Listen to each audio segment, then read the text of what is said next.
लद्दाख में हुई हिंसा को 7 दिन बीत चुके हैं, लेकिन ये हिंसा पिछले 3 दशक में लद्दाख ने कभी नहीं देखी। 4 लोगों की इसमें जान गई। कोशिश ये थी कि बड़े पैमाने पर जो है उपद्रव फैलाया जाए, लेकिन उसके बाद से ही लगातार हालात जो हैं वो सामान्य हैं। कर्फ्यू में ढील दी जा रही है, हालांकि इंटरनेट सेवाएं पूरी तरह से यहाँ बंद रखी गई हैं। बात करने के लिए हमारे साथ लद्दाख के उपराज्यपाल कविंद्र गुप्ता मौजूद हैं। कविंद्र जी, सबसे पहले आज की अगर स्थिति की बात करें तो लद्दाख ऐसा लग रहा था जैसे एक आग में जो है झुलस रहा है। अब के क्या हालात हैं? देखिए, पहले से हालात सुधरे हैं और कुल मिलाकर के जो आज 24 से लेकर के जो 30 तारीख जब हम माने तो इस दौरान जो भी एक मुश्किलें थी वो समाप्त हुई हैं। जो हमारे 4 जो नौजवान उस गोलीबारी का शिकार हुए थे, उनके प्रति मेरी संवेदना है और ऐसा नहीं होना चाहिए था, लेकिन हालात को देखते हुए जो हुआ मैं उनके प्रति भी संवेदना व्यक्त करता हूं। और इन सभी दिनों में जिस प्रकार से लोगों ने शांति बनाने में धार्मिक संस्थाओं ने और दूसरों ने एक सहयोग दिया है, उसी का परिणाम है कि आज हमने 4 घंटे की यहाँ पर ढील दी है। इसके पीछे की जो कहानी है वो तो बहुत लंबी है, लेकिन लद्दाख में वाकई एक शांति पसंद प्रदेश है और अच्छे लोग हैं, देशभक्त लोग हैं, लेकिन ये अनफॉर्चुनेट है कि इस प्रकार की घटना को यहाँ पर एक बार जो सामने आया है वो दुखद है। सर, आप जब कहते हैं कि आप संवेदना व्यक्त करते हैं उन लोगों के प्रति जिनकी जानें गई, आप कहते हैं कि यहाँ पर लोग जो हैं वो राष्ट्र के प्रति अपनी पूरी जो है कर्तव्य निष्ठा रखते हैं, तो क्या कुछ ऐसे लोग थे जिन्होंने इन लोगों को भड़काया और इतनी हिंसा हुई? क्योंकि लद्दाख में हमने उस दिन के बाद भी देखा कि बहुत कुछ हुआ लेकिन हिंसा नहीं हुई। देखिए, हम भी हिंसा को ये एक्सपेक्टेशन हमारी नहीं थी कि यहाँ पर हिंसा होती, लेकिन जिस प्रकार से उस दिन का वाक़या हुआ तो लगता था कि एकदम से कुछ जो पूरा लद्दाख जल जाएगा। जिस प्रकार से 1-1.5 घंटे का यहाँ पर तांडव हुआ, उसको रोकना भी ज़रूरी था। अभी वो तो उस बाकी चीज़ें तो जांच के बाद होंगी, उसके ऊपर मैं कुछ नहीं कहना चाहता, लेकिन हालात सामान्य बनाने के लिए जो हमारे सुरक्षा बलों ने कदम उठाए, बड़े संयम के साथ, बड़ी धैर्यता के साथ उठाए। सर, अभी की बात करें तो बातचीत जो है एक बेहद महत्वपूर्ण कड़ी रहती है किसी भी मसले के सुझाव के लिए। जब से आप यहाँ पर आए, आपने लगातार डेलीगेशन से मुलाकात की। जब बात सिख शेड्यूल और स्टेटहुड की आती है, वहाँ पर केंद्र का एक बड़ा रोल है, उपराज्यपाल का कोई बहुत बड़ा रोल कहें तो वहाँ पर नहीं है। बातचीत हो रही थी, कल शाम एक ले अपेक्स बॉडी एक प्रेस कॉन्फ्रेंस करती है, उसमें उन्होंने 2-3 बातों पर ही जोर दिया। एक, उन्होंने कहा कि जो उपराज्यपाल ने कहा, जो डीजीपी ने कहा, वो लद्दाख को हर्ट किया, इसलिए हम जो हैं जब तक हालात सामान्य नहीं होते हम बातचीत से बाहर निकल रहे हैं। उसके बाद गृह मंत्रालय की तरफ से एक प्रेस रिलीज आती है, वो कहती है कि हम जो हैं खुले दिल से किसी भी बातचीत के लिए केडीए और लद्दाख ले अपेक्स बॉडी के साथ तैयार हैं। किस तरह से ये निर्णय आप देखते हैं कि उन्होंने कहा कि हम टॉक से बाइकआउट कर रहे हैं, वॉकआउट कर रहे हैं? देखिए, मैं आपकी जानकारी के लिए बताना चाहता हूँ, केंद्र सरकार तो पहले से ही बातचीत के लिए तैयार थी। उसके अलावा उन्होंने इस चीज़ की घोषणा भी की थी कि 6 अक्टूबर को बातचीत होगी, और इससे पहले भी प्रिलिमिनरी बात करने के लिए उन्होंने कुछ लोगों को बुलाया था, लेकिन शायद उसी दिन वो जाने वाले थे और केंद्र ने उनको निमंत्रण दिया था। अगर वो उस दिन निमंत्रण पर चले गए होते तो मुझे लगता है कि बातचीत का सिलसिला शुरू हो गया होता, लेकिन उसी दिन शायद कुछ लोग नहीं चाहते थे कि बातचीत का सिलसिला जारी हो, लेकिन जब उसको दूसरे तरीके का रंग दिया गया तो उसी के कारण से हालात ख़राब हुए। जब कोई किसी के प्रति कुछ भी, अब मुझे ज़्यादा नहीं कहना चाहिए, लेकिन जो हुआ अच्छा नहीं हुआ, और कुल मिलाकर के जो बातें कही गई श्रीलंका को लेके, बांग्लादेश को लेके, वो नहीं कहनी चाहिए थी। उससे नौजवानों को भड़काने का प्रयास किया गया, उसकी तुलना जो लद्दाख की गई वो गलत थी। सर, आपने क्योंकि बात उस तरफ गई है तो सवाल वाजिब सा भी है कि एक चीज़ जो कल या फिर हर एक उनकी प्रेस कॉन्फ्रेंस पे जो ले अपेक्स बॉडी कर रही है या केडीए कर रही है, उसमें आती है कि सोनम वांगचुक पर एनएसए क्यों लगाया गया। सोनम वांगचुक पर एनएसए क्या सिर्फ इसलिए लगाया गया कि वो एक जो है क्लाइमेट एक्टिविस्ट थे, या फिर आज उनकी पत्नी ने कहा कि हमें बताया जाए कि हम लोग जो कि देश के लिए काम कर रहे थे या हम काम कर रहे थे, हम पर एनएसए क्यों लगा। देखिए ये होम अफेयर ने जी मिनिस्ट्री ऑफ होम अफेयर्स ने जिस प्रकार से जारी किया है, आखिर जिम्मेवारी के साथ बड़े उसको उन्होंने कहा है, ठीक है, एक सिस्टम है एनएसए के माध्यम से उसकी जांच भी होगी, तो जांच होनी भी चाहिए क्योंकि राष्ट्रहित का मसला है। राष्ट्रीय एकता और अखंडता के साथ कोई समझौता नहीं किया जाता और न किया जाना चाहिए। इससे भी पहले भी कुछ राजनीतिक पार्टियों ने जिस प्रकार का वो प्रेस कॉन्फ्रेंस करके दूसरी चीज़ें करके लोगों के बीच में एक जानबूझ के माहौल ख़राब किया है, वो भी इसके लिए जिम्मेवार है। हमने कभी प्रशासन की तरफ से यहाँ पर नौजवानों के प्रति कोई गलत बात नहीं की। हमने बातचीत का हमेशा से जो समर्थन किया और बातचीत होनी भी चाहिए। कोई भी जो हल निकलता है बातचीत के माध्यम से निकलता है। उसके लिए जो हमारे आदरणीय लोग हैं, चाहे वो एपेक्स बॉडी है चाहे वो केडीए है, दोनों जब तक बातचीत नहीं होगी तब तो ये चीज़ें रुक नहीं पाएंगी। सर मैं समझ सकता हूं कि आप एक ऐसी कुर्सी पे हैं जहां आप किसी राजनीतिक दल का नाम नहीं ले सकते, लेकिन वो जो लोग हैं वो तो चिन्हित हुए होंगे, उन पे कार्रवाई हमारे पास जो भी है उसका आधार सोशल मीडिया भी है, हमारे पास प्रूफ्स हैं, हमारे पास ये फुटिंग्स हैं उसकी, तो उसी आधार पर हम कर रहे हैं और पूरा देश भी नेशनल मीडिया भी उसको चला रहा है।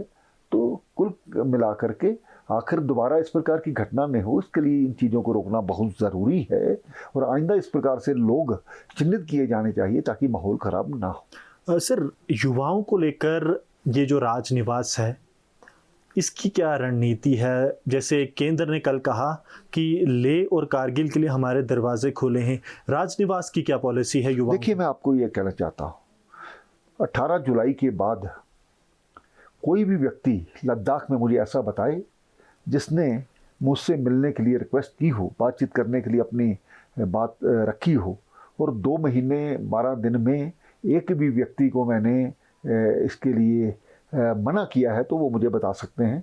मैंने हर व्यक्ति जो मेरे पास आया है, चाहे वो धार्मिक संस्था है, चाहे वो LBA है, चाहे वो अलग अलग क्षेत्रों से लोग हैं, चाहे वो नंबरदार तक भी मैंने लोगों से मिला हूँ। मैं स्थानीय यहाँ के जो हमारे पूर्व MLAs रहे हैं, दूसरे रहे हैं, यहाँ पर MLCs रहे हैं, उन्होंने भी मेरे साथ मुलाकात की है। यहाँ के जो स्थानीय काउंसलर्स हैं वो भी लगातार मिला है। मुझे कोई व्यक्ति कह दे कि जिसको मैंने मना किया है इस बात के लिए, तो देखिए मैं पूरी तरह से लद्दाख के विकास के लिए तत्पर हूँ।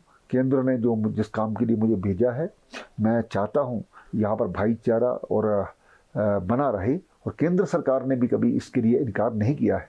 माननीय प्रधानमंत्री जी, माननीय गृह मंत्री जी पूरा लद्दाख को सपोर्ट करते हैं और आप पिछले जो रिकॉर्ड देखेंगे 6 वर्षों में यहाँ पर जो UT बनने के बाद वहाँ पर क्या डेवलपमेंट हुई है उसके बारे में अच्छे आंकड़े मैं आपको दे सकता हूँ। सर अब आपने कहा कि दरवाजे भी सबके लिए खुले हैं, बातचीत भी सबसे ज़्यादा हो रही है मोटे मोटे तौर पर, तो फिर आखिरकार 24 सितंबर का वो दिन जो है वो काला धब्बा बना क्यों? नहीं होना चाहिए था, लेकिन कुछ लोगों की मंशा नहीं थी कि यहाँ पर माहौल साजगार रहे। यही एक मौका था कि वो चाहते थे कि यहाँ पर माहौल ख़राब हो। जब लोग श्रीलंका और दूसरी चीज़ों के साथ कंपैरिजन करेंगे तो वो इसका मतलब उनके दिलों में कुछ है। उसके लिए केंद्र सरकार ने जो कारण बताए हैं उसको हम अच्छी प्रकार से समझ सकते हैं।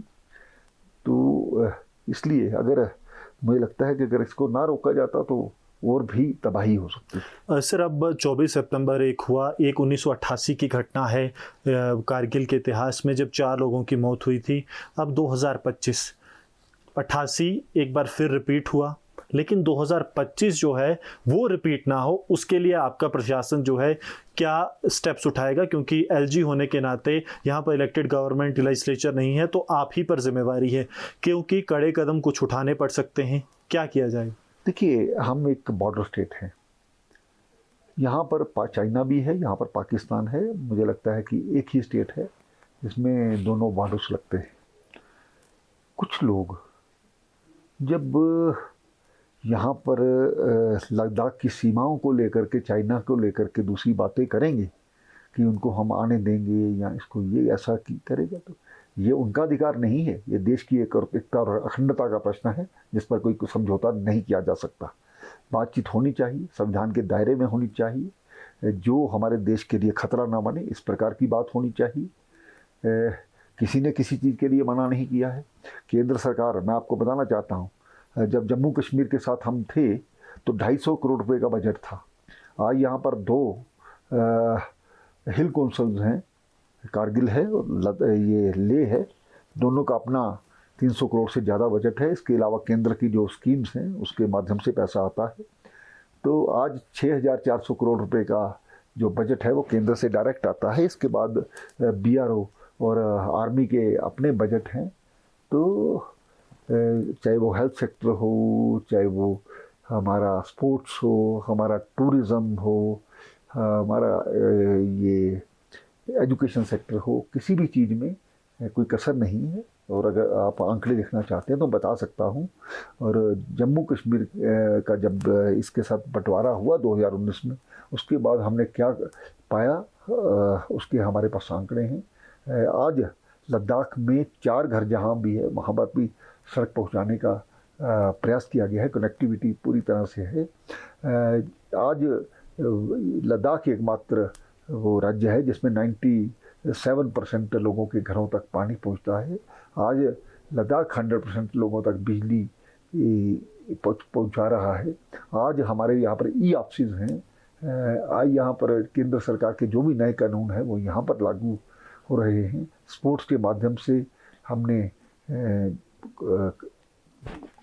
सैकड़ों करोड़ रुपए के यहाँ पर प्रोजेक्ट्स लिए हैं जो कुछ पूरे हो चुके हैं। विंटर गेम्स के माध्यम से हम टूरिज़्म को बढ़ाना चाहते हैं। अस्पताल का इंफ्रास्ट्रक्चर यहाँ पर सबसे बढ़िया है। और इसके अलावा बहुत से चीज़ें मैं आपको बता सकता हूँ। सर, एक चीज़ हमने देखी कि उस दिन जो हिंसा हुई उस पर एक्शन हुआ, लेकिन उसमें 2 चीज़ों को आप अलग अलग लेकर चल रहे हैं। उन एक्शंस की वजह से टॉक्स प्रभावित ना हो, ये केंद्र का प्रयास रहा, आपका रहा। लेकिन अब जैसे ले अपेक्स बॉडी ने वॉकआउट किया, केडीए भी तकरीबन उसी रास्ते पर जा रहा है, तो आपको क्या लगता है कि क्या ये तरीका उनकी तरफ से सही है, टॉक्स से अलग? मैं फिर भी ठीक है, कुछ कारणों से उनके मन में गुस्सा है जो होना भी चाहिए था। स्वाभाविक बात है कि जिस प्रकार से वातावरण बना, लेकिन एक इकट्ठे बैठ करके कौन लोग इसके लिए जिम्मेवार रहे, इस पर भी चर्चा करने की कहीं ना कहीं ज़रूरत है। हम अगर लद्दाख की हम बेहतरी चाहते हैं, वो संवाद एकमात्र मुझे लगता है रास्ता है जिसके हम किसी निष्कर्ष तक पहुंच सकते हैं। तो अभी भी केंद्र ने खुले हाथ रखे हैं। उन्होंने कल भी इसके बावजूद भी कहा है कि आइए और एक रास्ता निकालें, लेकिन रास्ता तो संविधान के दायरे में ही रहना चाहिए। दरवाजे क्या राजनिवास के लिए भी के जो हैं वो उनके लिए खुले? मैं भी कोशिश करूंगा कि जो कहीं लोगों को लगता है कि हमारे बीच में गैप रहा, मैं केंद्र सरकार की उसी लाइन पर यहाँ भी बातचीत करने के लिए तैयार हूँ। लेकिन इस चीज़ को आगे बढ़ाना चाहिए, मेरा ऐसा मानना है। नौजवानों के साथ डायरेक्ट भी अगर कोई उनकी कुछ मंशाएँ हैं, उनकी कोई प्रॉब्लम्स हैं, उनको भी सुना जाएगा। उनके लिए जो भी उस समस्या को हल करने का पूरा प्रयास किया जाएगा। तो जो बात आपने कही, इसका मतलब कि भारत का संविधान जो है वो रेड लाइन है कि जो बातचीत होगी संविधान में होगी, अगर उसको कोई क्रॉस करता है तो फिर एक्शन होगा। तो स्वाभाविक बात है जी, हम ने राष्ट्र की एकता और अखंडता को पहले देखना है।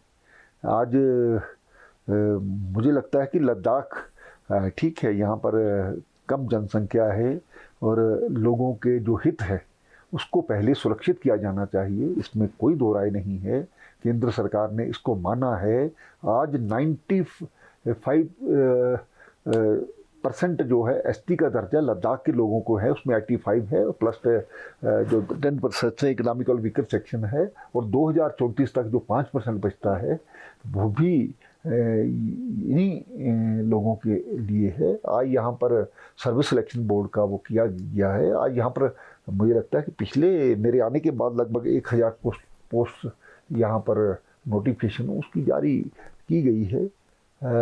कुल मिलाकर के 18,000 यहाँ पर ऑलरेडी रिक्रूटमेंट्स, ये जो कुल सेंक्शन पोस्ट हैं 4,000 के लगभग हमारे जो लोग हैं वो कॉन्ट्रेक्चुअल के माध्यम से यहाँ पर लगे हुए हैं। हमारे लद्दाख स्काउट्स में भी 5,000 के लगभग हैं, और हर